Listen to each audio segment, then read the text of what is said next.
The day could be today that your career is over. Now what do you do? I said, I better get to work. Rest at the end, not in the middle. And that's something I always live by. I'm not gonna rest, I'm gonna keep on pushing now. There are a lot of answers that I don't have, even questions that I don't have. But I'm just gonna keep going. I'm just gonna keep going, and I'll figure these things out as we go, right? And you just continue to build that way. So I try to live by that all the time. Have a dream, sacrifice for it, and never ever rest in the middle. And I came into the NBA, I was like, man, these dudes really don't work that hard. One of the things I would do is, while everybody would be at the cafeteria work, eating and doing all sort of stuff, I just go back to the gym. I just go back to the gym. How can I show you that, no, I have the edge? Well, you do it through training, right? So when I get up in the morning, my daughter goes with me. 4 a.m.? 4 a.m. My 15-year-old goes with me. She goes with me before school, and it becomes a daddy-daughter thing. That's cool. Through that process, she understands the value of hard work. And so it's through those behaviors is where I find the motivation to do it. I think the definition of greatness is to inspire the people next to you. I think that's what greatness is or should be. It's not something that lives and dies with one person. It's how can you inspire a person to then in turn inspire another person, that then inspires another person. And that's how you create something that I think lasts forever. It's not sit around and it's all happy-go-lucky type of thing. If you're a leader, your job is to get the best out of it. Got to deal with it, face it, learn from it. It's exciting when you win, it's exciting when you lose, because the process should be exactly the same. But the hardest thing is to face that stuff. But what if today is the day that's it? Now what do you do?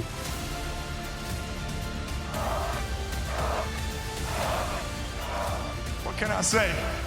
Mamba out.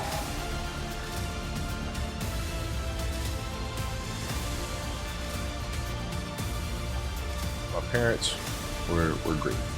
Growing up, they instilled in me the importance of imagination, of curiosity, and understanding that, okay, if you want to accomplish something, I'm not just going to sit here and say, yes, you can do whatever you want. Yes, you can, but you have to also put in the work to get there, right? So they taught me that at a really early age, man. And when you grow up as a kid thinking that the world is your oyster, all things are possible if you put in the work to do it, you grow up having that fundamental belief.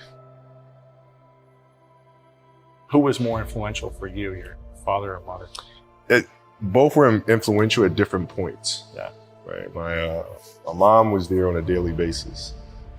My father was really influential at a really critical time where I had a summer where I played basketball when I was like 10 or 11 years old. And here I come playing and I don't score 1 point the entire summer. Not one. You didn't score once? Not one. Were you in the game? I was in the game. How'd you not score? Because I was terrible. Not a free throw, nothing. Not a lucky shot, not a breakaway layup, 0 points. And I remember crying about it, being upset about it. My father just gave me a hug and said, listen, whether you score 0 or score 60, we're gonna love you no matter what. Wow. Now that is the most important thing that you can say to a child. Because from there, I was like, okay, that gives me all the confidence in the world to fail. I have the security there. But the hell with that, I'm scoring 60. Let's go. Right. And from there, I just went to work. I stayed with it and I kept practicing. I think that's when the idea of understanding a long-term view became important. Because I wasn't going to catch these kids in a week. I wasn't going to catch them in a year. Right? So that's when I sat down and said, okay, this is going to take some thought.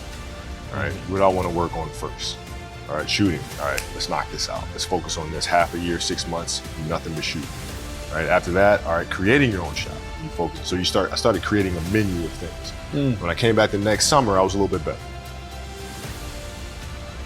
And then 14 came around, back half, 13, 14 years old, and then I was just killing everyone.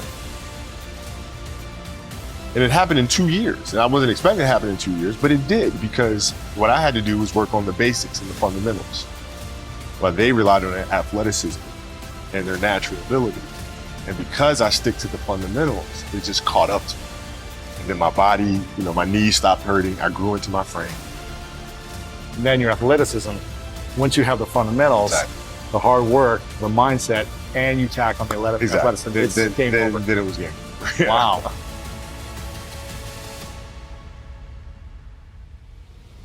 Love of the game, the challenge. Like I would watch Magic play, I'd watch Michael play, and I would see them do these unbelievable things, and I'd say, you know, can I get to that level? I don't know, but let's find out. Let's find out. And so that curiosity to see where I could push this thing led me down that path, I think. With the 13th pick in the 1996 NBA Draft, the Charlotte Hornets select Kobe Bryant from Lower Merion High School in Pennsylvania. Greatness lies ahead for this young man. Well, I learned that you have to work hard and you have to approach the game with a serious mindset. There was a stretch in 03 where Shaq was out with an injury. And Phil called me up to his office and said, okay, we need you to really turn on the afterburner, start scoring the ball if we have to win. So I did, and I wound up scoring, I think it was 9 straight games, 40 plus points. 9 straight. 9 straight games. And then Shaq comes back, second to last game of that. And then Phil called me up to his office and said, Coach, okay, I need you to dial it back. I'm like, why? Like, we're winning. I don't understand. It's because our goal is to win a championship. But if you continue to do this, we'll lose Shaq. We'll lose him. His motivation, his excitement. What triggers him, right? So I need you to pull back so we can pull Shaq forward for June. Wow. I mean, that was the big challenge, is you move from, being the single dominant player to understanding, okay, I have to help these other guys. Or I lift everyone else up. It's tough. It's more like you put yourself to the side, and you put yourself in their shoes and understand what they're feeling. And then you have to make certain decisions of, okay, what buttons do I need to push for this player to get them to the next level? So it's not sit around and it's all happy-go-lucky time.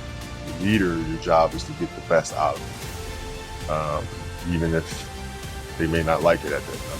He was very demanding because he expected everyone to put in the same effort as he was, and that was unrealistic. You're not behind me, you're not in front of me, you're right there, parallel with me. Practice was very competitive right away. You know how Kobe is. We was drawing, we had it going sometimes. He didn't let me slip a lot. Times where get ejected or about to get a technical foul or going off the deep end.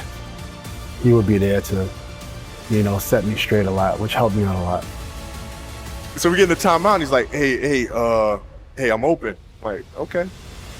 And so we go out and same thing, hey, I'm open. Okay. And come back in, hey dude, you gotta throw me the ball. I said, man, fuck that. Get it off the rebound if I miss, bro. Listen, I don't deal with people that don't commit at that level, but then act as if they do. The running joke, he doesn't pass and all sort of crap. I mean, that's okay, but I'll take those 5. I'll take 5.